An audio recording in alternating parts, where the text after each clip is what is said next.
नमस्कार, जय हिंद। मैं मोहन पाठक और बात करेंगे पश्चिम बंगाल के बारे में। पश्चिम बंगाल को लेकर कुछ बड़ी अपडेट्स हम पूरे जनवरी माह से जोड़ेंगे, क्योंकि एक एक कड़ी आपको समझना बेहद जरूरी है। क्योंकि पश्चिम बंगाल में अभी जो चल रहा है वो आपको इसलिए जानना जरूरी है क्योंकि आरोप ये लग रहे हैं कि पश्चिम बंगाल को अब पार्ट में विभाजित यानी कि उसको टुकड़े में करने की साजिश चल रही है।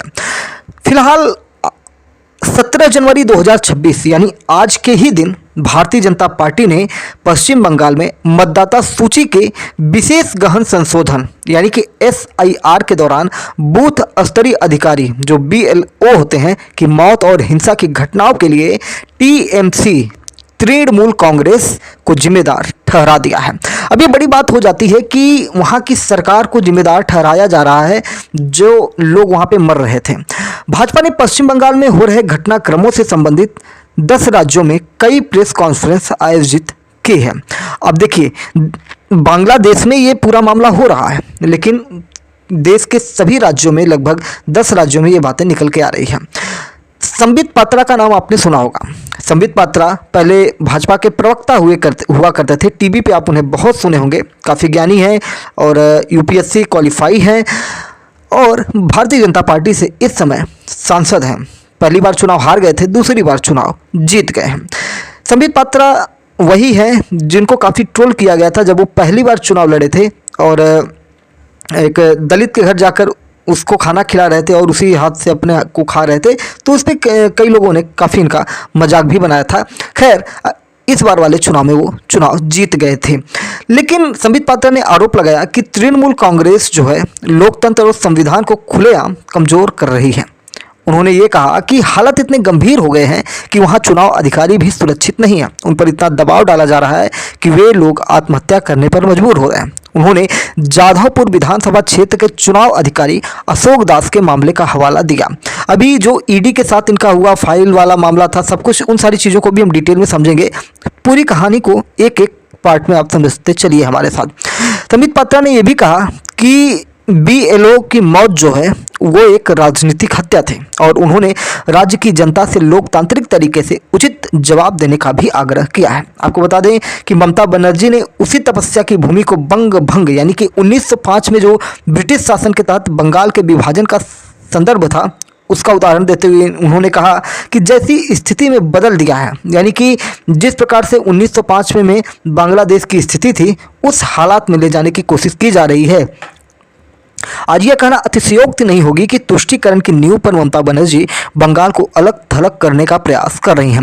आपको बता दें कि बंगाल के कई जगहों पर हिंसा की खबरें आ रही हैं और उन सारी चीज़ों को लेकर लगातार ये सब आरोप प्रत्यारोप हो रहे हैं बांग्लादेश के मुख्यमंत्री ममता बनर्जी के ऊपर। आगे क्या होता है आपको बता दें कि कभी कभी ऐसा लगता है क्या बंगाल भारत का एक अलग हिस्सा है। ये संबित पात्रा कह रहे हैं, क्या बंगाल भारत से अलग है।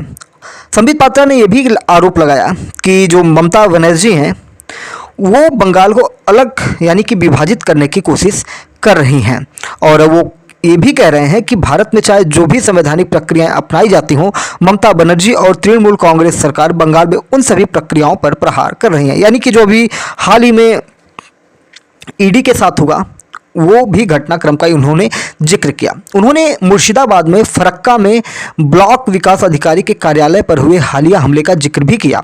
उन्होंने कहा कि यह हमला TMC विधायक की मौजूदगी में हुआ था। उन्होंने बताया कि उत्तर दिनाजपुर के चाकुलिया में भी ऐसी ही घटना सामने आई है और उन्होंने पार्टी पर रोहिंग्या और बांग्लादेशी नागरिकों को भारतीय नागरिकता दिलाने में मदद करने का आरोप लगाया है। भाजपा सांसद ने पंजाब में आम आदमी पार्टी जो आप पार्टी की सरकार है वहाँ पे भगवंत मान की सरकार चल रही है उसकी भी आलोचना की। उन्होंने कहा कि अगर कोई उनके खिलाफ लिखता है जैसा कि पंजाब केसरी ने किया तो आधी रात को उनके कार्यालय पर हमला किया जाता है और बिजली काट दी जाती है। यह सुनकर इंदिरा गांधी द्वारा लागू आपातकाल की याद आती है जब इंडियन एक्सप्रेस और टाइम्स ऑफ इंडिया के कार्यालयों की बिजली को काट दिया गया था। इसी तरह मध्य प्रदेश के विधायक फूल सिंह बरैया द्वारा बलात्कार के मुद्दे पर की गई विवादास्पद टिप्पणी के लिए कांग्रेस पार्टी को निशाना बनाते हुए भी उन्होंने अपनी प्रेस कॉन्फ्रेंस में बातें रखी। उन्होंने कहा कि आरोप लगाया गया कि बरैया ने कहा था कि अगर कोई लड़की सुंदर या बेहद सुंदर है और कोई उसे देखता है तो किसी के मन में भी ऐसे विचार आ सकते हैं जो बलात्कार तक ले जा सकते हैं। यानी कि इन सारी चीज़ों पर चर्चा इन्होंने की, इन्होंने अपनी बातें रखी संबित पात्रा ने। तो ये आज के आरोप थे। वहीं लगातार बीजेपी के कई बड़े नेताओं ने ये आरोप लगाया कि पश्चिम बंगाल में जो ममता बनर्जी है वो कहीं ना कहीं ऐसे कार्य कर रही हैं जिससे कि पूरा का पूरा सिस्टम वहाँ पे गड़बड़ हो चुका है। थोड़ा सा हम ममता बनर्जी के जीवन पर प्रकाश डालते हैं। आपको बता दें कि ममता बनर्जी ने 2011 में माँ माटी मानुस के नारे के साथ 34 साल के वामपंथी शासन को समाप्त किया था। सिंगूर और नंदीग्राम आंदोलन 2007 से 8 में चला था ने उन्हें बंगाल के हाशिए पर पड़े लोगों की मसीहा के रूप में स्थापित किया। ममता बनर्जी का शासन मुख्य रूप से प्रत्यक्ष लाभ हस्तांतरण और सामाजिक कल्याण पर केंद्रित रहा, यानी कि डायरेक्ट बेनिफिट ट्रांसफर, जिसे डीबीटी कहते हैं। इन्होंने कई सारी वेलफेयर स्कीम्स लाई। इनकी कुछ अगर हम प्रमुख योजनाओं की बात करें तो लक्ष्मी भंडार, महिलाओं को सीधे मासिक सहायता जो 2021 के चुनाव में गेम चेंजर साबित हुई थी। कन्याश्री योजना बालिकाओं की शिक्षा और सशक्तिकरण के लिए था। स्वास्थ्य साथी योजना जो राज्य स्वास्थ्य बीमा योजना के तहत आया। दुआरे राशन यानी कि घर घर राशन पहुंचाना जो सरकार करना चाह रही थी वो इन्होंने ऑलरेडी कर दिया था। वह खुद को धर्मनिरपेक्ष और बीजेपी विरोधी बताती हैं। खुद को ये कहती हैं कि मैं बीजेपी के विरोध में सबसे बड़ा चेहरा हूं और खुद को एक प्रधानमंत्री के दावेदार के रूप में देखती हैं जो अल्पसंख्यकों और बंगाली अस्मिता को जोड़कर रखती हैं। 2025 के अंत तक ममता सरकार को कई गंभीर आलोचना और राजनीतिक दबाव का सामना करना पड़ा। कोयला घोटाला, मवेशी तस्करी और शिक्षक भर्ती घोटाले ने तृणमूल कांग्रेस की छवि को बहुत ज़्यादा नुकसान पहुंचाया है। 2025 में मुर्शिदाबाद में दंगे और संदेश खाली जैसी घटनाएं जो 2024 में हुई थी कानून व्यवस्था पर गंभीर सवाल उठाती हैं। ममता बनर्जी केंद्रीय एजेंसियां ईडी पर बीजेपी के इशारे पर काम करने के आरोप लगाए हैं और वो कहती हैं कि ईडी हमारे जो राजनीतिक एक तरह से कहा जाती है पॉलिटिकल जो हमारी व्यवस्थाएं हैं उन सारी चीज़ों को वो नुकसान पहुंचाने की कोशिश कर रही है। हमारे जो एक तरह से प्लान्स हैं उनको चुराने की कोशिश कर रही हैं, जबकि ईडी का आरोप है कि राज्य प्रशासन जांच में बाधा डालता है। अप्रैल 2025 में मुर्शिदाबाद में वक्त संशोधन अधिनियम के विरोध में दंगे हुए थे जो राज्य की छवि के लिए एक बड़े झटके के रूप में देखा गया था। आपको बता दें कि ममता बनर्जी 2026 के चुनाव के लिए एक मिश्रित रणनीति अपना रही हैं। नरम हिंदुत्व की ओर इनका झुकाव बढ़ रहा है। 2025 में दुर्गा पूजा कमेटियों को इन्होंने बढ़ावा दिया जो पहले नहीं करती थी। कमेटियों को तो बैन कर दिया जाता था, यहाँ तक कि दुर्गा विसर्जन को भी रोक दिया जाता था अगर कोई मुस्लिम त्यौहार उस बीच में आ जाता था। जगन्नाथ मंदिर का उद्घाटन किया, दुर्गा आंगन का निर्माण करना ताकि हिंदू वोट बैंक को बीजेपी से दूर रखा जा सके। खुद को केंद्र सरकार द्वारा राज्यों के फंड रोकने के खिलाफ एक फाइटर के रूप में पेश करती रही हैं। उन्होंने 14 वर्षों में 2 करोड़ से अधिक नौकरियां पैदा करने और राज्य के जीएसडीपी में वृद्धि का दावा भी किया है। आपको बता दें कि ममता बनर्जी की बंगाल में जो स्थिति है वो काफ़ी मजबूत है, लेकिन बीजेपी को बंगाल पर शासन करने के लिए काफ़ी मेहनत करनी पड़ रही है कि वो वहाँ पे किस प्रकार से सरकार में आ जाए। हालांकि इनके शासनकाल में भ्रष्टाचार, कानून व्यवस्था के मुद्दे लगातार तेज़ी से बढ़ रहे हैं। साथ ही साथ इनका मुस्लिम प्रेम, बांग्लादेशी जो घुसपैठिए हैं उनको नागरिकता देने के भी आरोप इन पर लगे हैं। इसीलिए एसआईआर के बाद काफ़ी इनका विरोध दर्ज कराया गया है जो चुनाव अधिकारी हैं। बहुत सारी इनके एजेंडे हैं जिनमें चीज़ें इनकी शामिल हो जाती हैं। अभी हाल ही में पश्चिम बंगाल में एक बड़ा मामला निकल के आया। तृणमूल कांग्रेस के बारे में अगर हम बताएं तो हाई कोर्ट में एक मामला चल रहा था जिस मामले में काफ़ी वहाँ पे उपद्रव हो गया, यानी कि एक तरह से कहा जाए कि हंगामा कर दिया गया जिससे कार्यवाही हो ही नहीं पाई। मामला इस प्रकार से था कि पश्चिम बंगाल में ईडी ने रेड डाला और उसके बाद ममता बनर्जी ने कुछ ऐसा कर लिया जो कोई सोच भी नहीं सकता। एक फिल्मी घटना की तरह दिखाई पड़ा। घटनाक्रम को आपको समझने के लिए एक छोटी सी कहानी समझनी पड़ेगी। पश्चिम बंगाल की राजधानी कोलकाता में पिछले दिनों आईपैक के दफ्तर पर ईडी ने रेड किया और इस मामले में ऐसा कुछ हुआ कि ममता बनर्जी को पूरे देश में चर्चित बना दिया। ममता बनर्जी अचानक से आईपैक के दफ्तर पहुंचती हैं, वहां से कुछ फाइल्स और कुछ चीज़ें, मोबाइल फ़ोन्स वगैरह, कुछ गैजेट्स वहां से लेके चली जाती हैं और जो ईडी के अधिकारी होते हैं उन्हें डराती धमकाती हैं। साथ में उनके डीजीपी भी रहते हैं, बहुत सारी फोर्सेज रहती हैं और लगातार ईडी अधिकारियों पर दबाव बनाया जा रहा था। फिर ये मामला हाई कोर्ट जाता है और हाई कोर्ट में भी हंगामा किया जाता है, जहां पे ये चीज़ चल ही नहीं पाती है। फिर ईडी के अधिकारी सुप्रीम कोर्ट पहुंचते हैं। यानी कि पश्चिम बंगाल की राजधानी कोलकाता में जो घटना घटी आईपैक के दफ्तर में ईडी रेड के मामले में, अब वो सुप्रीम कोर्ट पहुंच चुकी थी। सुप्रीम कोर्ट में भी कुछ ऐसी घटनाएं घटी जो ममता बनर्जी के लिए अच्छी नहीं रही। बंगाल पुलिस अधिकारियों पर ममता सरकार की मदद करने का आरोप लगाते हुए सुप्रीम कोर्ट में ईडी ने याचिका दायर की और कोर्ट में सुनवाई हुई। कोर्ट ने ईडी अफसरों पर दर्ज एफआईआर पर अगली सुनवाई तक रोक लगाते हुए नोटिस जारी कर दिया। अब ये एफआईआर क्या है? ममता बनर्जी पहुंचती हैं, ईडी की जो रेड हो रही थी उस बीच में एक तरह से सरकारी काम में बाधा डालती हैं और आईपैक से कुछ सामान लेके जाती हैं और उसके बाद ईडी के अधिकारियों पर ही उन्होंने एफआईआर दर्ज करवा दिया। अदालत ने सरकार से 2 हफ्ते में जवाब भी मांगा है। कोर्ट ने कहा है कि एजेंसी की जांच में दखल नहीं दिया जा सकता है। सुप्रीम कोर्ट ने निर्देश दिया कि प्रतिवादी सीसीटीवी फुटेज और सर्च की रिकॉर्डिंग वाले दूसरे स्टोरेज डिवाइस को सुरक्षित रखें। सीनियर एडवोकेट अभिषेक सिंघवी ने अनुरोध किया कि जांच बिना किसी दबाव के आगे बढ़े और अगर स्टे जारी रहता है तो आवेदन करने के लिए अतिरिक्त समय मांगा। कोर्ट ने जवाब दिया कि आदेश जल्दी वापस किया जा सकता था, लेकिन विस्तृत दलीलों और इस तथ्य को देखते हुए कि कार्यवाही का व्यापक रूप से टेलीकास्ट किया जा रहा है, सभी दलीलों को विस्तार से रिकॉर्ड करना महत्वपूर्ण था। सॉलिसिटर जनरल तुषार मेहता ने ईडी की ओर से पैरवी करते हुए अदालत में दावा किया कि मुख्यमंत्री ममता बनर्जी ने राज्य पुलिस के साथ मिलकर जांच के दौरान साक्ष्यों की चोरी की है। इसके अलावा उन्होंने कहा कि ममता ने ईडी के एक अधिकारी का फोन भी छीन ले गई या उनसे लेके चली गई है, ऐसे आरोप लगाए गए। ईडी का आरोप है कि छापेमारी के दौरान मुख्यमंत्री खुद मौके पर पहुंची और जांच अधिकारियों के लैपटॉप, महत्वपूर्ण दस्तावेज और मोबाइल फोन जबरन छीन लिए। इस घटना को लेकर ईडी ने पश्चिम बंगाल के डीजीपी राजीव कुमार और कोलकाता पुलिस कमिश्नर मनोज कुमार वर्मा को तुरंत निलंबित करने और उनके खिलाफ एफआईआर दर्ज करने की मांग की है। सुप्रीम कोर्ट ने दोनों पक्षों के वकीलों की बात सुनी और उसने कहा कि यह याचिका ईडी और दूसरी केंद्रीय एजेंसियों की जांच और राज्य अधिकारियों के द्वारा कथित दखल के बारे में गंभीर मुद्दा उठाती है।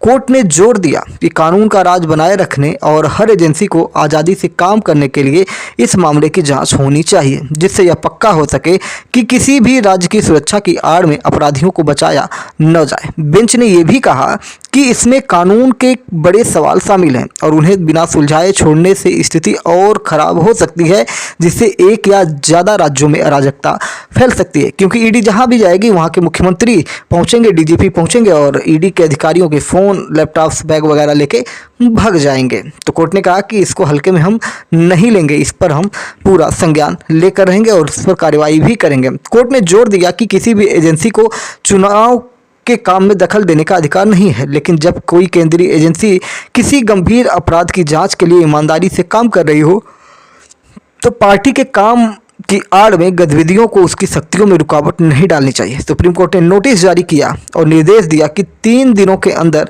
जवाब दाखिल किया जाए।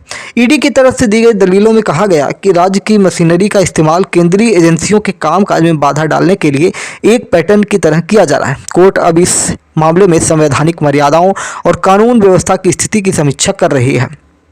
सुप्रीम कोर्ट ने यह भी बताया कि ममता बनर्जी आईपीएसी परिसर में इस जानकारी के आधार पर गई कि उनकी राजनीतिक पार्टी से संबंधी सामग्री हटाई जा रही थी, यानी कि आईपैक की जो ऑफिस है। सीनियर वकील कपिल सिब्बल ने दलील देते हुए कहा, देखिए कपिल सिब्बल ममता बनर्जी की तरफ से वकील थे। उन्होंने कहा कि आईपैक में चुनाव से संबंधित दस्तावेजों को छोड़कर ईडी की जांच से संबंधित कुछ भी नहीं था, जिससे एजेंसी का कोई लेना देना नहीं था। उन्होंने आगे कहा कि तृणमूल कांग्रेस की चेयरपर्सन और जेड श्रेणी की सुरक्षा प्राप्त सख्त होने की वजह से जब वे प्रतीक जैन के परिसर में गईं तो पश्चिम बंगाल के डीजीपी का उनके साथ होना उनका कर्तव्य था। यानी कि एक ऐसी दलील दी गई कि जहां भी ममता बनर्जी जाएंगी उनको जेड सिक्योरिटी दी गई है, तो डीजीपी पहुंचेंगे। तो इसके बाद आप समझ सकते हैं कि जिन जिन लोगों को जेड श्रेणी की सुरक्षा दी गई है, क्या डीजीपी उन सभी के साथ पहुंचेंगे? यानी कि एक राज्य में एक ही डीजीपी होता है, तो किस प्रकार से सबके साथ पहुंचेंगे? तो कुछ दाल में काला होने की बात सुप्रीम कोर्ट को लगी।